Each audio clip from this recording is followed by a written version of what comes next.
मालेगाव तालुक्यातील डोंगराळी या गावामध्ये सोमवारी चिमुकली यज्ञ 3 ते 3.5 वर्षाची मुलगी जी आहे तिच्यावरती खैरनार ह्या नराधमाने नीच माणसाने तिच्यावरती अत्याचार करून तिचं तोंड डोकं दगडाने खेचून तिच्यावरती धारदार शस्त्राने हल्ला करून तिची हत्या केलेली आहे।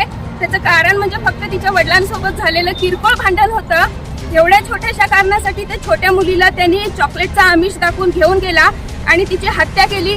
या हत्येने संपूर्ण महाराष्ट्र अक्षरशः हळहळलेला आहे।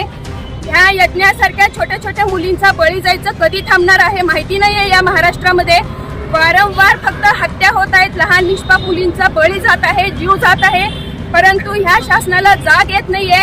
याचं कारण असं आहे, हे हत्या ज्या वाढत चाललेल्या आहेत याचं कारण आपल्या भारतातली जी न्याय व्यवस्था आहे ती एकदम धिम्म अशी आहे। रात्रीतनं सरकार बदलतं, शपथा घेतल्या जातात मंत्रिपदाच्या, परंतु यज्ञासारख्या ज्या निष्पाप मुलींचे जे बळी गेले जातात तर अशा आरोपी जागेवर सापडतात, परंतु या आरोपींना तात्काळ फाशी का दिली जात नाहीये याच्यामध्ये सर्वस्वी जबाबदार ह्या महाराष्ट्राचं, या देशाचं गृह खातं आहे। गृह खात्याच्या निष्काळजीपणामुळे अशा यज्ञ रोजची रोज जातच चाललेल्या आहे, परंतु ह्या खात्याला जाग येत नाहीये। आज संभाजी ब्रिगेड महिला आघाडीच्या वतीने या ठिकाणी सोलापूर जिल्ह्यामध्ये यज्ञाच्या या जीव गेलेला बिचाऱ्या लहान मुलीचा त्याच्या निषेधार्थ या ठिकाणी आम्ही आंदोलन केलेलं आहे। हे मेणबत्ती घेऊन ज्या श्रद्धांजली व्हायचे जे प्रकार आहेत ह्या महाराष्ट्रामध्ये हे आता बंद करणार आहोत आम्ही।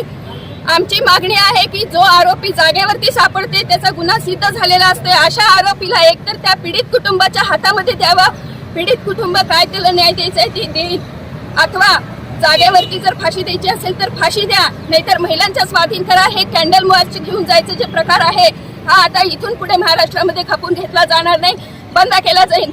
आणि जर ह्या निष्क्रिय गृह खात्याला जर अशा आरोपींना तात्काळ फाशी देण्यासाठी जर शासनाला विनंती करता येत नसेल, न्याय व्यवस्थेला जर मागणी करता येत नसेल की तात्काळ तुम्ही कायदे जे आहेत ते बदला, तर ह्या गृहमंत्र्यांनी महाराष्ट्राचा राजीनामा द्यावा ही आज संभाजी ब्रिगेडच्या वतीने मागणी करण्यात आलेली आहे।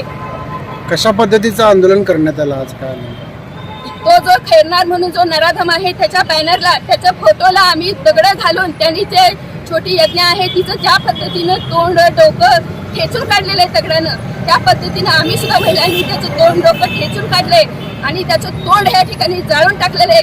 त्यातनं आम्हाला एकच संदेश द्यायचा आहे की ज्या पद्धतीनं त्या निष्पाप मुलीवरती हल्ला करण्यात आला त्याच पद्धतीनं त्या सुद्धा आरोपीला शिक्षा झाली पाहिजे, त्याशिवाय हे प्रकार बंद होणार नाही।